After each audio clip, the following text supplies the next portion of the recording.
सह्याद्री अतिथीगृहावरती राज्य सरकारची पत्रकार परिषद सुरू होती। आपण थेट जाणार आहोत त्या पत्रकार परिषदेत। मलिक जी, खासदार सावंत साहेब, त्याचबरोबर काँग्रेस पक्षाचे प्रवक्ते सचिन सावंत, सी क्लाइड क्रास्टो, राष्ट्रवादीचे प्रवक्ते, उपस्थित सर्व पत्रकार, प्रिंट आणि इलेक्ट्रॉनिक मीडियाचे माझे सहकारी।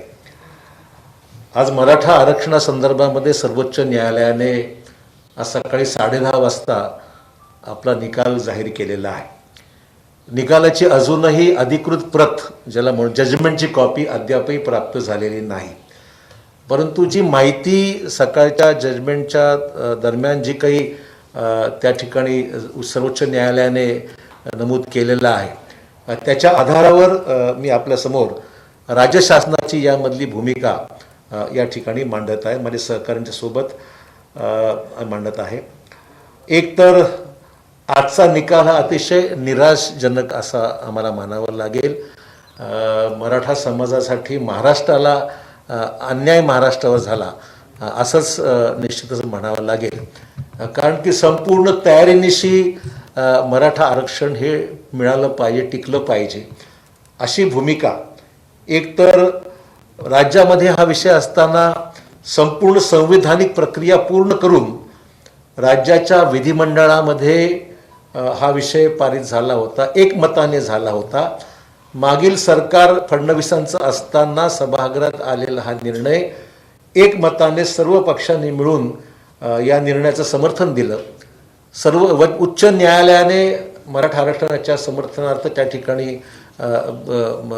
जजमेंट दिलं आणि त्याचबरोबर इथे निर्णय कॅबिनेटने घेतला।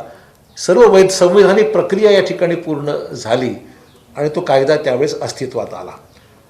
त्यानंतर फडणवीसांच्या काळातच सर्वोच्च न्यायालयामध्ये याला आव्हान देण्यात आलं आणि आव्हान दिलं असताना राज्य शासनामध्ये बदल झाल्यानंतर सुद्धा आमची भूमिका, जी आम्ही विरोधात असताना सुद्धा आमची भूमिका समर्थनार्थच होती कायद्याच्या, तीच भूमिका घेऊन आम्ही पुढे गेलो आणि हायकोर्ट, सुप्रीम कोर्टामध्ये सुद्धा जे वकील फडणवीसांनी त्यावेळेस राज्य शासनाच्या वतीने लावले होते, तेच वकील, निष्णात वकील, मग ते मुकुल रोहतगी असतील, पटवाली असतील, हे निष्णात वकील त्या ठिकाणी आम्ही त्या ठिकाणी उभे केले। राज्य सरकारची बाजू अतिशय उत्तमपणे advocate Vijaysing Thorat, advocate general, सरकारी वकील, संपूर्ण फौज त्या ठिकाणी आपली सर्वोच्च न्यायालयामध्ये उभी होती।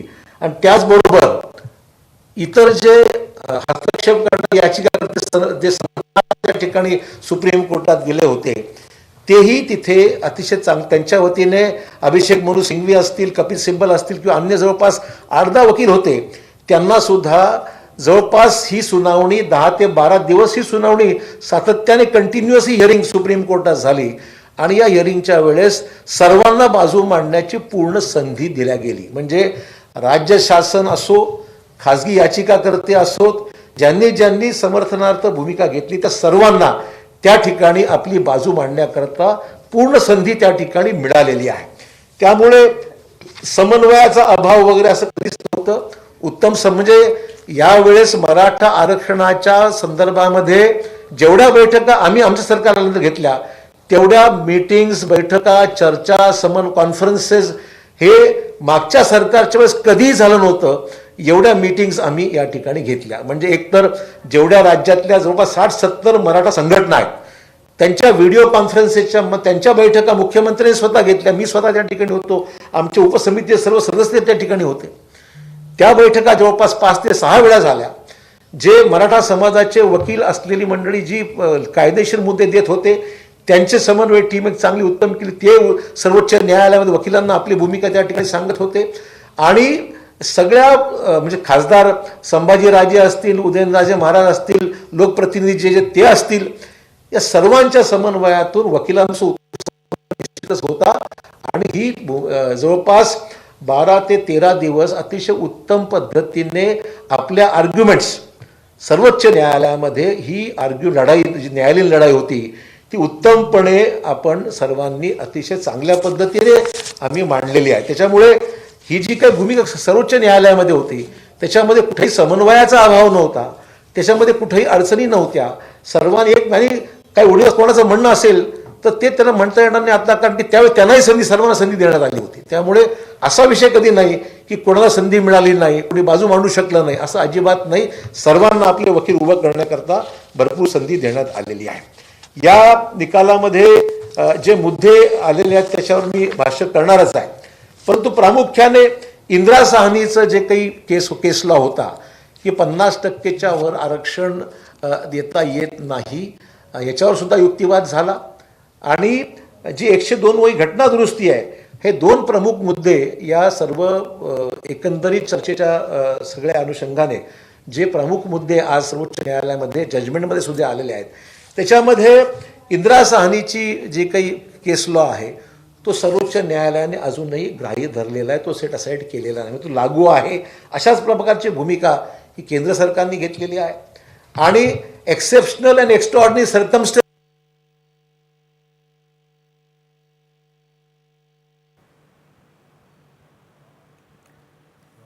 तर मराठा आरक्षणाबाबत बाजू मांडताना समन्वयाचा अभाव नव्हता, महाविकास आघाडी कायद्याच्या बाजूनेच होती असं अशोक चव्हाणांनी न म्हटलं. करता सभागृहाने पारित केला.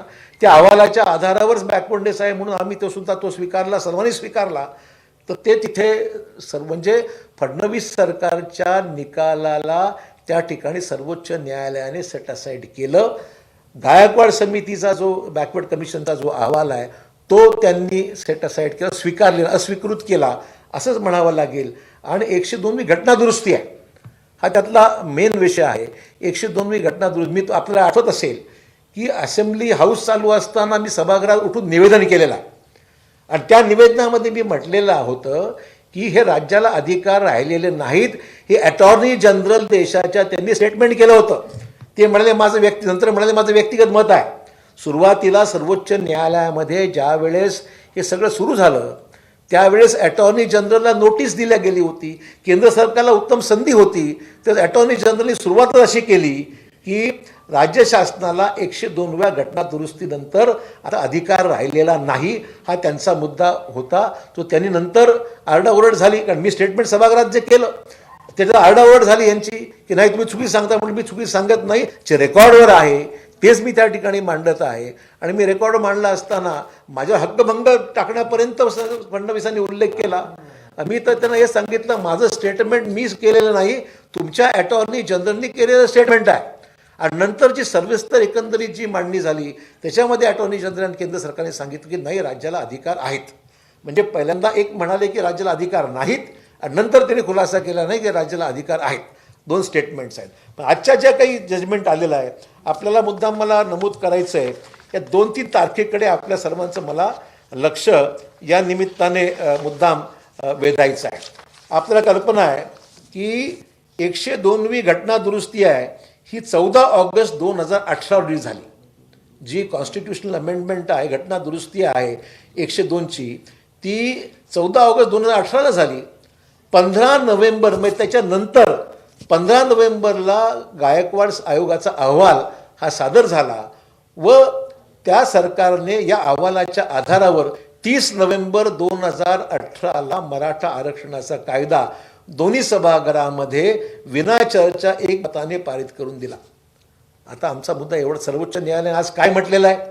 सर्वोच्च न्यायालयाने म्हटलेलं आहे की घटना दुरुस्तीनंतर अशा प्रकारचे जे काही बॅकवर्डनेस किंवा जे अहवाल आले असतील तर त्यांनी ग्राह्य धरलेले. त्यांचं म्हणणं असंच आहे की हे सगळे अधिकार घटना दुरुस्तीनंतर हे अधिकार राहिलेले नाहीत राज्यांना.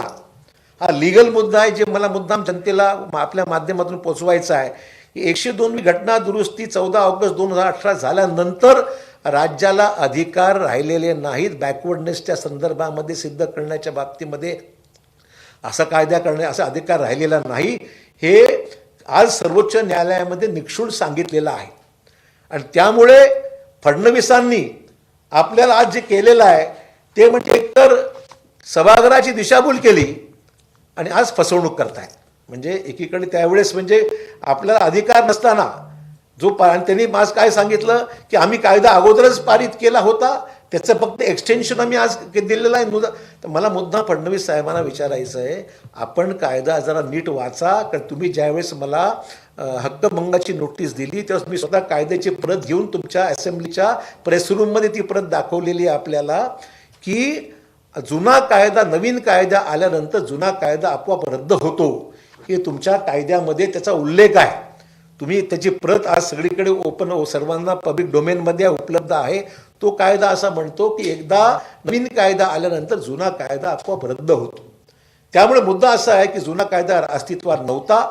तुम्ही ज्यावेळेस कायदा नवीन दुरुस्ती केली, सभागृहामध्ये आणून तो कायदा पास केला, ती घटना दुरुस्ती झाल्यानंतर केलेला कायदा असल्यामुळे सुप्रीम कोर्टाने सांगितलं की तुम्हाला हे करता येत नाही, राज्याला अधिकार नव्हता. हे सगळं आरक्षण SC-BCच्या बाबतीमध्ये, बॅकवर्डनेसच्या बाबतीमध्ये जे काही तुम्ही निर्णय घेत मला अधिकारच नव्हता, हे सुप्रीम कोर्टाने सांगितलं. आणि आज फडणवीसांनी जे आपल्या पत्रकार परिषदेमध्ये सांगितलं की इतर राज्यांना वगळण्यात आलेला आहे, इतर राज्यांचा हा सगळा मुद्दा एवढाच आहे की जजमेंट डिटेल आल्यानंतर निश्चित त्याच्यावर अधिक बोलता येईल, परंतु त्यांचे निर्णय घटना दुरुस्तीच्या अगोदरचे आहेत.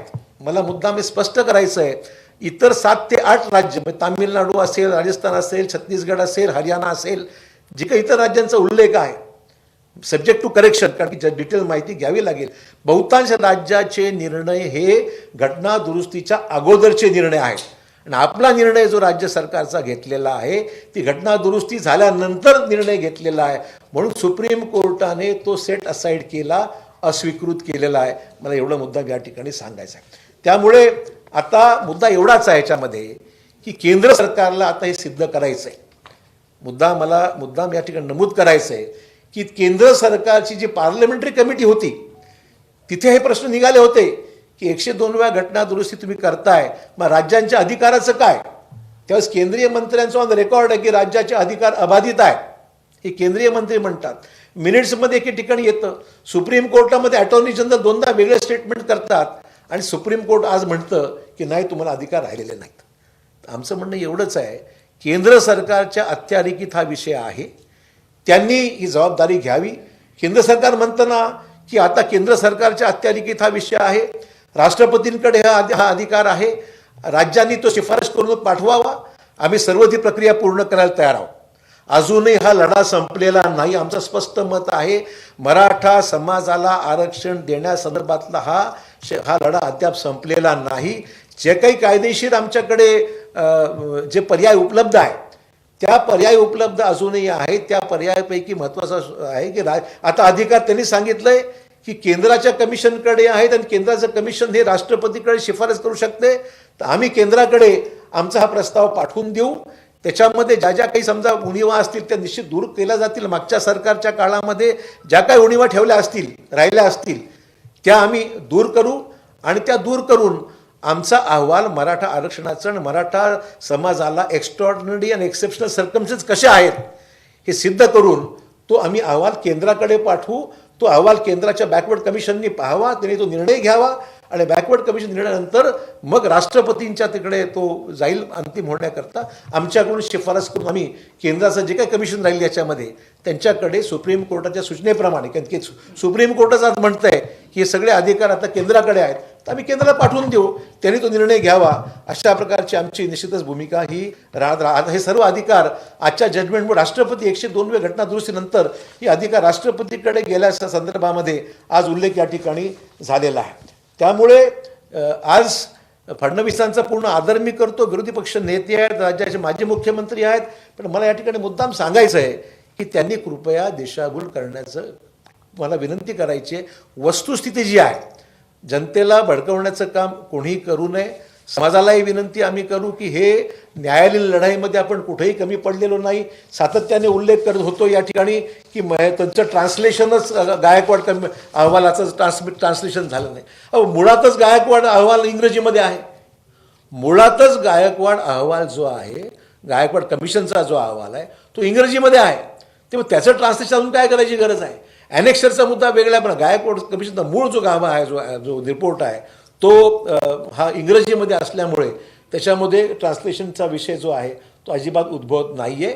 आणि म्हणून कृपया जनतेची दिशाभूल आणि फसवणूक म्हणजे अधिकार नसताना कायदा करणं फसवणूक म्हणावं लागेल.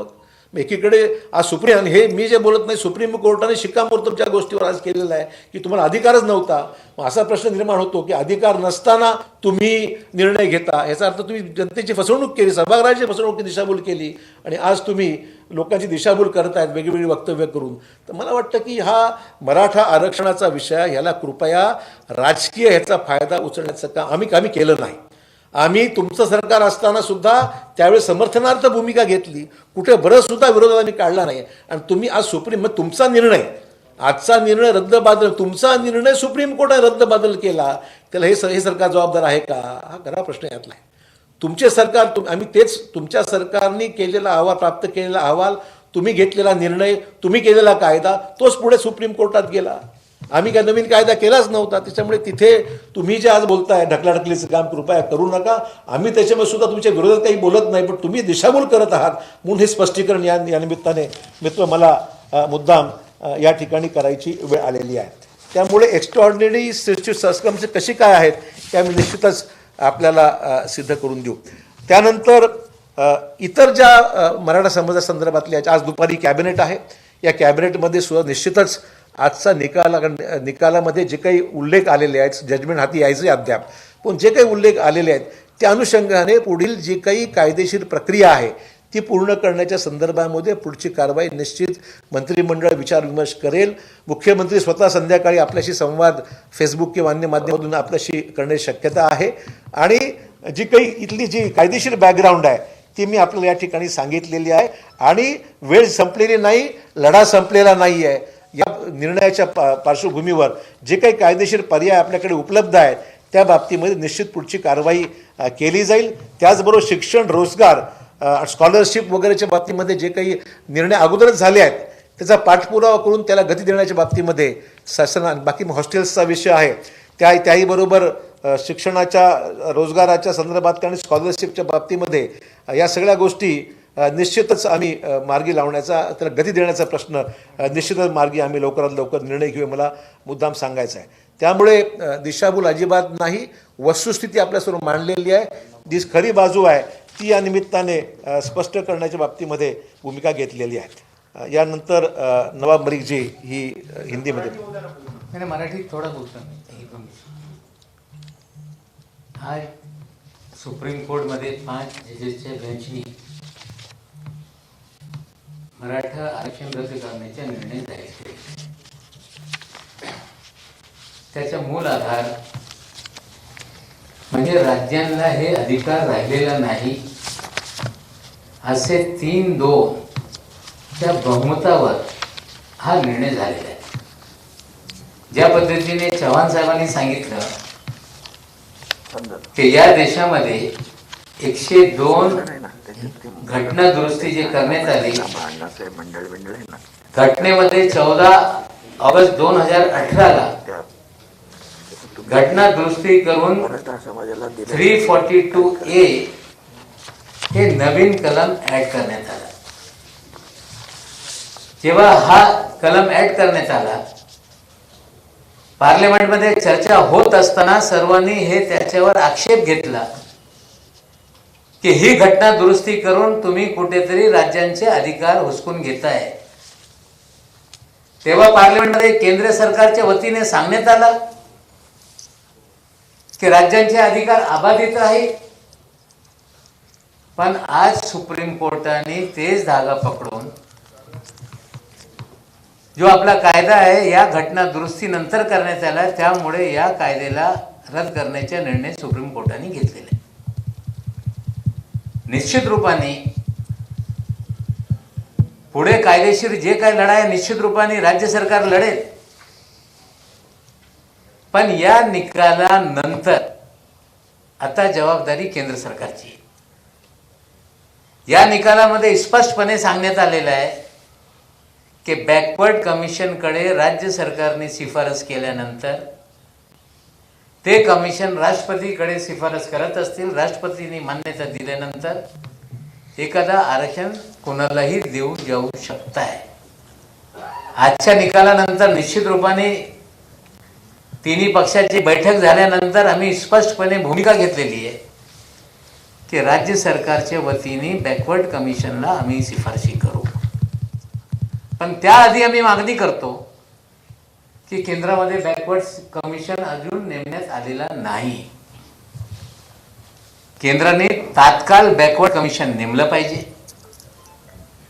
त्या कमिशन नेमल्यानंतर आम्ही आमच्या शिफारसी सर्वगीन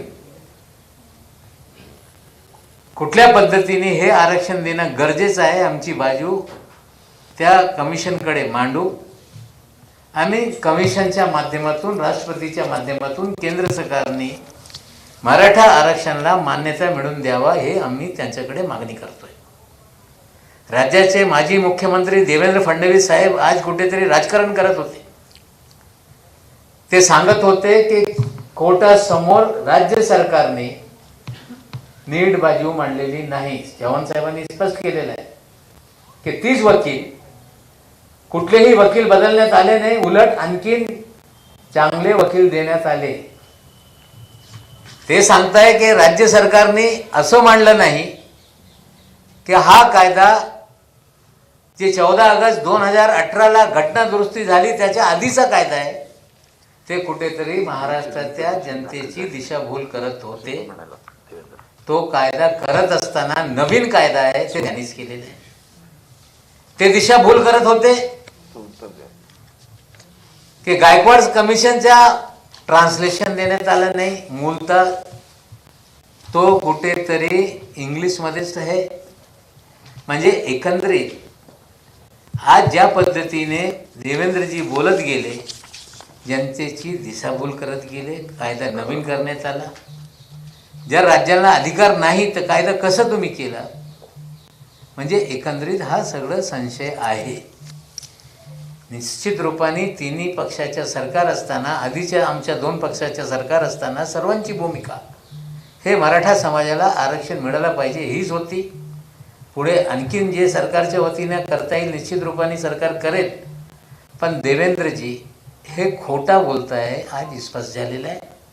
आता हे सगळे निर्णय केंद्र सरकारच्या अखत्यारीत आहे आणि जे आमच्याकडून पाठपुरावा असेल निश्चित रूपाने आम्ही करू.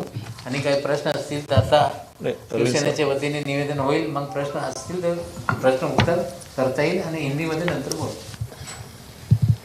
मी फक्त 1 मिनिट बोलतो. चलो. माननीय मुख्यमंत्री उद्धवजी ठाकरे साहेब यांनी आणि खास करून अशोकराव चव्हाणांच्या नेतृत्वाखाली हा लढा, कायदेशीर लढा ज्या पद्धतीनं लढला गेला त्यातले महत्वाचे 2-3 मुद्दे सातत्यानं समाजावर काहीतरी वेगळं कळवण्याचा प्रयत्न विरोधी पक्षाकडे होतो. त्यातला पहिला मुद्दा येतो वकील बाजू मांडली नाही, बाजू व्यवस्थित मांडली नाही किंवा आणखी काहीतरी संभ्रम निर्माण करण्याचा प्रयत्न आहे. त्यातला सगळ्यात महत्वाचा मुद्दा आहे जे वकील माननीय विरोधी पक्ष नेते जेव्हा मुख्यमंत्री होते तेच वकील आताही काम करत होते. उलट अधिकच्या वकिलांची फौज या ठिकाणी तिथं दिली गेली होती. त्यात आदरणीय अशोकरावांनी पण आता सांगितलं की बाकीच्या समर्थनार्थ बाजू मांडणाऱ्यांनी सुद्धा अधिकचे वकील दिले होते. दुसरा मुद्दा जो सातत्याने सांगितला जातो तो की आम्ही विलंब केला, आम्ही काही भाषार्थ दिलं नाही. मुळात ते आता सांगितलं तेव्हा त्या मुद्द्याचं मी परत मांडणार नाही. पण सर्वात महत्वाचा मुद्दा असा आहे की राज्याला हा कायदा करण्याचा अधिकार आहे की नाही यावर न्यायाधीशांमध्ये मतभिन्नता झाली आणि ती मतभिन्नता 3-2 ने पुढे आली. पुढे त्यांनी निर्णय वेगळा दिला. पण ही जी मतभिन्नता आहे त्यामध्ये अटॉर्नी जनरलचं जे म्हणणं केंद्र सरकारच्या बाजूने मांडलं गेलं, त्यांनी सुद्धा असं म्हटलं की जेव्हा कायदा लोकसभेत मंजूर झाला किंवा घटना दुरुस्ती लोकसभेत झाली तेव्हा सरकारनं ऑन दी फ्लोअर सांगितलं की राज्यांचे अधिकार अबाधित आहेत. आणि त्यामुळे जेव्हा माननीय देवेंद्र फडणवीस म्हणत होते की कायद्याला स्थगिती देता येत नाही, वकील तुमचेच आहेत, कायद्याला स्थगिती देता येत नाही, पण कोणत्या, तोच खरा मुद्दा आला. तुम्ही केलेला कायदा हा 2018 नंतरचा आहे आणि म्हणून त्याला स्थगिती मिळाली. तो जर घटना दुरुस्तीच्या अगोदरचा असता तर कदाचित त्याला मिळाली नसती. म्हणूनच 9 राज्यांचा जो विषय आला तो त्या पद्धतीचा आलाय. परंतु महाविकास आघाडीचं सरकार आणि आदरणीय उद्धवजींनी एक स्पष्ट केलंय की हा लढा काय आम्ही थांबवणार नाही आणि मराठा समाजाला न्याय दिल्याशिवाय आम्ही स्वस्थ बसणार नाही. महाविकास आघाडीचं सरकार सुद्धा स्वस्थ बसणार नाही. म्हणून आज आम्ही एकत्र आलो.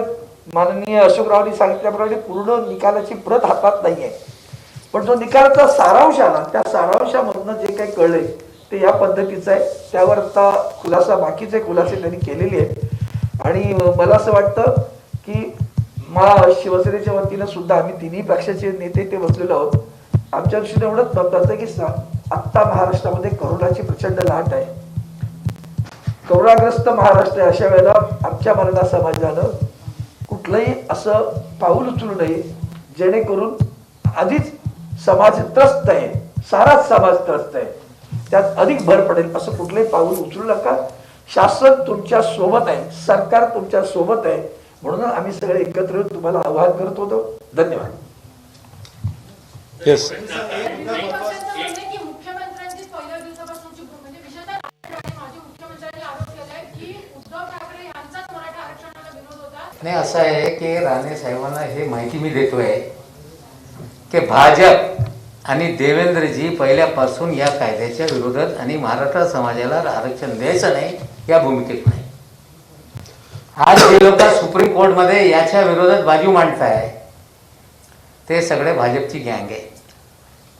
जे वकील अनिल देशमुखांच्या विरोधात पिटिशन दाखल करतायत तीच लोक तिकडे. म्हणजे आता स्पष्ट झालेलं आहे की मराठा समाजाला आरक्षण मिळू नये त्यासाठी भाजप दोन्ही बाजूनी खेळते. एक ठिकाणी मराठा समाजाला भडकवण्याचं काम करत आहे, दुसऱ्या ठिकाणी आपल्या पैशांनी लोकांना कोर्टात पाठवत आहे आणि कोरोना असताना आजच निकाल येते. म्हणजे आणखीन बरेचसे काय असताना महाराष्ट्र अशांत काय होईल ही परिस्थिती जाणून बुजून कोणी निर्माण करते काय. आमचा स्पष्ट आरोप आहे की जे न्यायालयीन लढा विरोधकांच्या माध्यमातून सुरू करण्यात आला याला फूस देवेंद्र फडणवीस यांची होती. संपूर्ण भाजपने सुरुवातीपासून जेव्हा आघाडीच्या सरकारने आरक्षण दिला हे आरक्षण देऊ शकत नाही, कोर्टात टिकू शकत नाही. वारंवार देवेंद्रजी बोलत राहिले. आता जी लोक कोर्टात वकील लढताय ते सगळ्यांना पाठबळ भाजपच्याच आहे. आता हे सिद्ध झालेलं आहे. त्याच्यातला महत्वाचा मुद्दा असा की घटना दुरुस्ती कोणी केली? केंद्रानं. मग अधिकार कोणाकडे जातो? केंद्राकडे. म्हणून हा सगळा विषय आता केंद्राचा आहे. तिथं तुमचे अटॉर्नी जनरल होते ना साहेब तिथं न्यायालयात, त्यांनी एवढंच म्हटलं. पण जेव्हा न्यायालयानं सांगितलं की असा अधिकार नाही, मग अधिकार कोणाकडे राहिला? आरक्षणाचा अधिकार राहिला केंद्राकडे. आणि मग याच्याबद्दल आता बोललं गेलं पाहिजे आणि केंद्राकडे आता हा न्याय देण्याचा अधिकार आहे. आम्हाला राज्याकडनं शिफारस करणं किंवा ज्या काही कमिशनकडे मागणी करणं ते राज्य केल्याशिवाय राहणार नाही. पण केंद्राकडेच हा कायदा आता आणण्याचा अधिकार राहिला हे आजच्या न्यायालयाच्या निर्णयाने स्पष्ट होतं. एवढंच मला या ठिकाणी सांगायचं. 50% जी मर्यादा आहे ती घटना दुरुस्ती करून केंद्र सरकारला वाढवता येईल, तर त्या संदर्भात तुम्ही केंद्र सरकारला कळवणार आहात का? म्हणजे हा मुद्दा झाला दुसरा तुम्ही मागासवर्गीय आयोग. नाही, आता 102वी घटना मला तेच सांगायचं आहे की देवेंद्र फडणवीसांनी राजकीय स्टेटमेंट्स करायच्या ऐवजी 102वी घटना दुरुस्ती संदर्भात कायदेशीर मतं व्यक्त करावीत. 50% आरक्षणाच्या संदर्भात इंदिरा साहनी संदर्भात आज जे जजमेंट त्या संदर्भामध्ये कायदेशीर मतं व्यक्त करावी. कोणावरही कुठल्याही पक्षावर कोणावरही सरकारवर त्या ठिकाणी दोषारोप ठेवण्यापेक्षा कायदेशीर मुद्द्यावर तुमची काय भूमिका हे स्पष्ट करा, आमचं पहिलं मत आहे.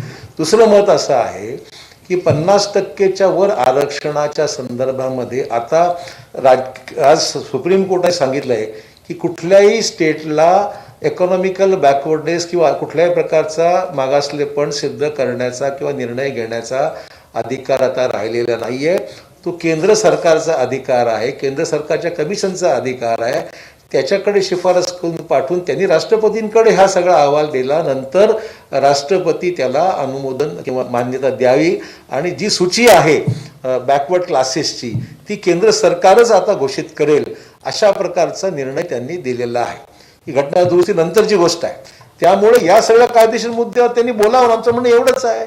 आम्ही तर सभागृहात बोललोय. म्हणजे मी जी काही भूमिका होती ती सभागृहात मांडलेली आहे, त्याच्यावर हक्कभंग मला फेस करावा म्हणजे करण्याची भूमिका व्यक्त केली, पण त्याच्यावर तिने अधिक बोललं पाहिजे असं माझं म्हणणं आहे. एक महत्वाचा विषय आहे. 102 घटना दुरुस्ती केल्यानंतर राज्य सरकारने 2018 मध्ये हा कायदा केला आणि विधानसभेत मांडला. जर एवढी मोठी घटना दुरुस्ती झाल्यानंतर तो कायदा टिकू शकत नाही हे जर विधानसभेच्या मध्ये जर आलं असेल तर ते विरोधकांना दिसलं नाही का सत्तारूढ शिवसेना नाही, असं आहे की त्यावेळेस हा सगळा निर्णय एकमताने बिगर चर्चेच्या 10-5 मिनिटात विषय पास झालेला आहे. सभागृहामध्ये असा एखादा विषय मांडत असताना तो कायद्याला धरून सरकार तुमचं होतं, तुमच्या सरकारला हे माहीत नव्हतं का की अधिकार तुम्हाला आहे की नाही. तुमच्याकडे पूर्ण लिगल टीम आहे, लॉ सेक्रेटरी आहेत, ॲडव्होकेट जनरल आहे, पूर्ण टीम असताना मग तुम्ही सभागृहात दिशाभूल केली का हा प्रश्न निर्माण होतो. त्यामुळे आमचं म्हणणं तुम्हाला हे माहीत नव्हतं का आणि आम्ही पॉईंट आउट केल्यानंतर वारंवार तुम्ही समर्थनार्थ बोलताय, तर मग ह्यातलं खरं काय समजायचं. आता आमचं म्हणणं शिवसेनेला पण अंधारात ठेवलं का? आता आम्हाला माहीत नाही, आम्ही सरकारमध्ये नव्हतो तेव्हा आम्ही काय बोलू शकत नाही. नाही प्रफुल्ल तसं नाही. असं आहे की आता तेव्हा पार्लमेंटमध्ये पण मंत्री सांगत होते की राज्याला अधिकार आहे, ते गृहीत धरून कायदा करण्यात आला. आता केंद्राची 2 जबाबदारी आहे.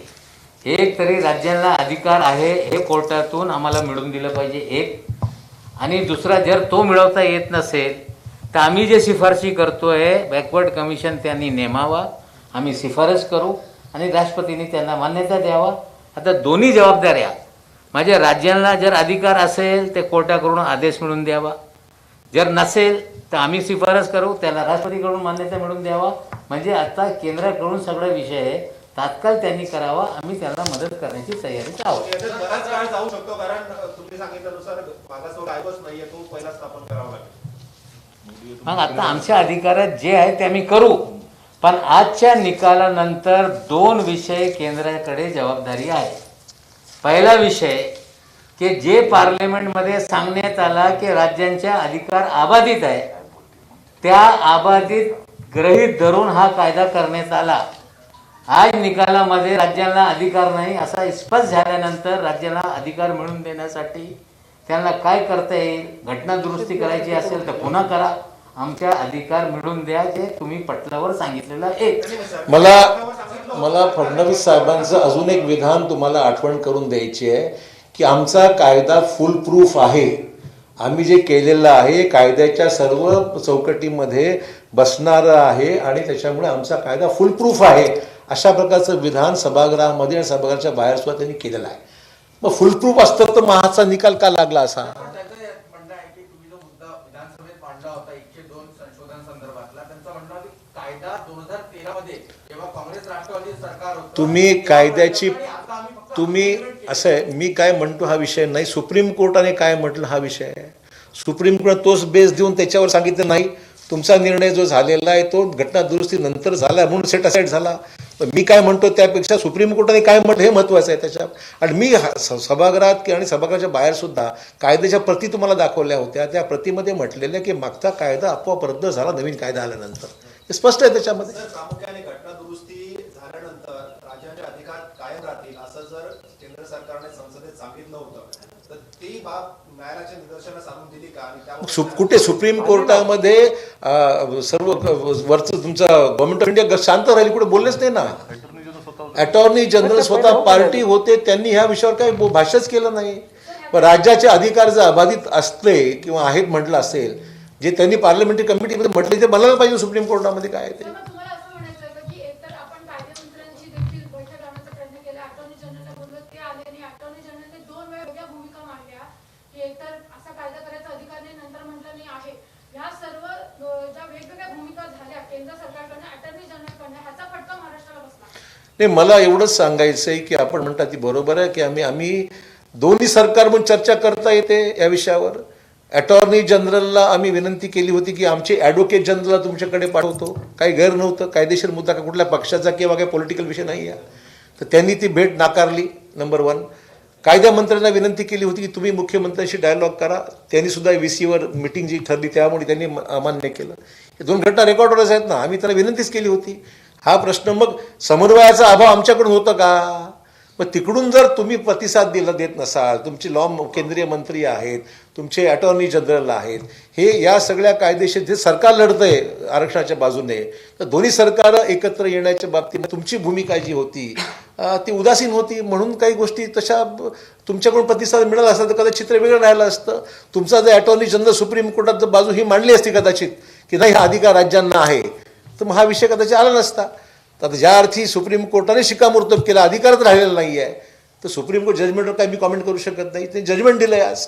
हा सगळा घटनाक्रम बघता महाविकास आघाडी सरकारला अडचणीत आणण्यासाठी केंद्र सरकारने हे सगळं केलं असं वाटतं का? आम्हाला ह्याच्यामध्ये कुठलं राजकारण करायचं नाही किंवा अशा इन्सिडेंट्सचा कुठलाही राजकीय फायदा आम्ही पहिल्यांदाही घेतला नाही आणि आताही घेत नाही. आमचं म्हणणं एवढंच आहे की कृपया तुम्ही आजच्या जगात स्टेटमेंट मी पाहतोय त्यांच्या भाजपच्या नेत्यांच्या, या केवळ राजकीय स्टेटमेंट आहेत, पॉलिटिकल स्टेटमेंट्स आहेत.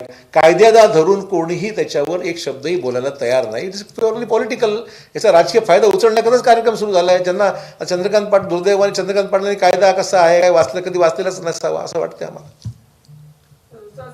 वारंवार भाजप म्हणताय की तुम्ही तुमचे वकील वेळेवर कोर्टात पोहोचत नव्हते आणि त्यामुळे कायद्याची जी बाजू तुम्हाला वेळेवर फायनल हिअरिंग जी झाली, असं कधी झालं असं सुप्रीम कोर्टामध्ये बऱ्याचशा वेळेस पास ओव्हर होतं, मॅटर VC-वर असतात, कोणी ऐन वेळेस असतं, एखाद्या वेळेस मागे 2-3 मागे मॅटर प्रिपोन होतं, कधी पोस्टपोन होतं.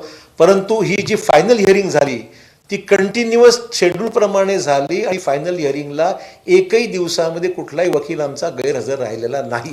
हे मला मुद्दाम, ही 12-13 दिवस हिअरिंग झाली, सगळी कंटिन्युअस झाली. त्या सगळ्या हिअरिंगमध्ये आमचे वकील पूर्णपणे उपस्थित होते. ज्या बारकाव्याने बाजू मांडली पाहिजे होती त्या बारकाव्याने बाजू मांडली नाही असं फडणवीस म्हणतात. म्हणजे गनिमी कागद आता फडणवीस जेव्हा फडणवीस होत होते तेव्हा शिवसेना तो फुलप्रूफ पाठवत होता. आनंद होता. सगळ्यांना न्याय मिळत असेल तर काय हरकत आहे. बिना चर्चा कायदा पास झालाय. फडणवीसांचा दावा आहे की ज्या बारकाईने वकिलांनी एक मतानं पाहिजे होते ते मुद्दे मांडले नाही, गनिमी कावा तिथे अवलंबला पाहिजे होता, अवलंबला नाही, त्याच्यामुळे हे सगळं झालं. असं आहे, पहिली गोष्ट म्हणजे फडणवीस स्वतःच ॲडव्होकेट आहेत, तर ते स्वतः अपील झालं तर फारच चांगलं झालं असतं. आमचं म्हणणं एवढंच आहे. म्हणजे आज जेवढे तुमचे ॲडव्होकेट आहेत सरकारच्या व्यतिरिक्त सुद्धा ज्यांनी याचिका समर्थनार्थ त्या ठिकाणी दिल्या होत्या त्या सर्वांना संधी देण्यात आलेली आहे. म्हणजे एकही वकील हा आर्ग्युमेंटपासून वेळ मिळाला नाही असं कोणी दावा करू शकत नाही. आणि मी आर्ग्युमेंटच्या वेळेस सुद्धा म्हणलो होतो की कुणाही तक्रार राहणार नाही, अशा स्वरूपात सर्वांना संधी, तो शेड्यूल सुप्रीम कोर्टाने घालून दिला होता, त्यामुळे सर्वांना संधी देण्यात आली होती. त्यामुळे हे जे काही वक्तव्य करतायत फार चुकीचं आहे, बिनबुडाचं आहे. कायदेशीर मुद्द्यावर बोला ना, आम्ही तयार आहोत. आमचं म्हणून अजूनही वेळ गेलेला नाही आहे. तुम्हाला खरंच मराठा आरक्षण देण्याची इच्छा असेल ना, सरकार तुमचं केंद्रामध्ये आहे, तुम्हाला बॅकवर्ड कमिशन ताबडतोब नेमा, आम्ही अहवाल पाठवतो, त्यांनी त्या बॅकवर्ड कमिशनने त्यावर निर्णय घ्यावा. एक्सेप्शनल आणि एक्स्ट्रा ऑर्डिनरी सर्कमस्टन्सेस आहेत हे त्यांनी निश्चित निर्णय घ्यावा आणि राष्ट्रपतींकडे पाठवावा. आमचं काही म्हणणं. विरोधी पक्षांशी या संदर्भात चर्चा करणार कारण सहकार्य जर लागेल. आज मंत्रिमंडळामध्ये चर्चा होईल आणि त्यानंतर पुढची जी काही रूपरेषा आहे ते मुख्यमंत्री बोलतील त्याच्यावर. मराठा आरक्षणाचे जेवढे नेते आहेत त्यांनी अनेक वेळा उपसमितीवर उपसमितीच्या अध्यक्षांवर नाराजी व्यक्त केलेली आहे की काम व्यवस्थित होत नाही, विश्वासात घेतलं जात नाहीये, नेते वेळेवर वकील पोहोचत नाहीये. तर रोज तुमच्या वारंवार ते व्यक्त करत होते कारण का त्यांना ज्या पद्धतीने अशोक चव्हाण कुठे सुप्रीम कोर्टामध्ये उभे नव्हते ना. सुप्रीम कोर्टामध्ये काय मी किंवा आमचे कुठे अन्य सदस्य उभे राहत नव्हते, वकीलच उभे राहत होते. जेवढे आमचे मुद्दा एवढाच आहे, आपण सर्व आपलं राजकीय जे काही बॅकग्राऊंड आहे ते थोडंसं बाहेर ठेवून जर आपण काम केलं तर मला वाटतं की समाजात हिताचं होईल. हे राजकीय हे जे काही स्टेटमेंट करतायत ते करवणारी काही मंडळी आहेत, हा दुर्दैवाचा भाग आहे. आज सुप्रीम कोर्ट ने जो महाराष्ट्र सरकार ने मराठा समाज को 16% आरक्षण दिया था उससे कानून को रद्द करने का काम किया. कानून रद्द करते समय सुप्रीम कोर्ट ने कहा है 3 जज और 2 जज के बहुमत से, 1 के बहुमत से ये कहा गया कि एसबीसी का आरक्षण देने के लिए कानून बनाने का या निर्णय लेने का अधिकार जो कॉन्स्टिट्यूशनल अमेंडमेंट किया गया 14 अगस्त 2018 को, उसके बाद राज्यों को नहीं रह गया है. इस आधार पे ये आरक्षण रद्द किया गया. एबीपी माझा, उघडा डोळे बघा नीट.